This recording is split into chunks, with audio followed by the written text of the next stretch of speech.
At least 30 civilians have been killed and 210 others wounded over the past 24 hours as rebels launched offensive on government-controlled areas in Aleppo. The rebels have intensified shelling by rockets and mortar shells. Our correspondent Ala Abraham has this report from Damascus.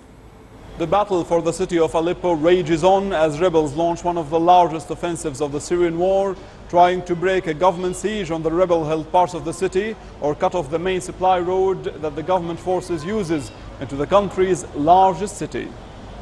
Rebel sources tell CCTV that the attack is championed by an alliance of rebel factions that includes mainly Ahrar al-Sham, a radical rebel faction with ties to Al-Qaeda, and Al-Nusra Front, the former affiliate to Al-Qaeda in the country.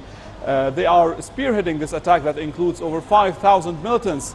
Fierce clashes that took place overnight on Sunday and into Monday allowed rebels to make small gains to the west of the city of Aleppo. But in the meantime, the main supply road that civilians and the government forces used to get into the city of Aleppo was cut off for a few hours because of the clashes before the Syrian army announced it managed to reopen that road. But the operation to evacuate civilians from the rebel-held eastern districts of Aleppo seems to be hindered.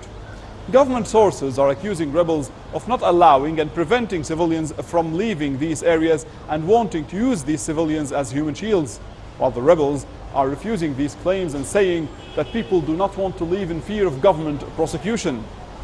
Regardless of how the evacuation is going on, upcoming hours are expected to be very, very intense, as the Russian air raids are expected to become more fierce in retaliation of rebels downing a Russian transport helicopter Mi-8 over the province of Aleppo, west of the country.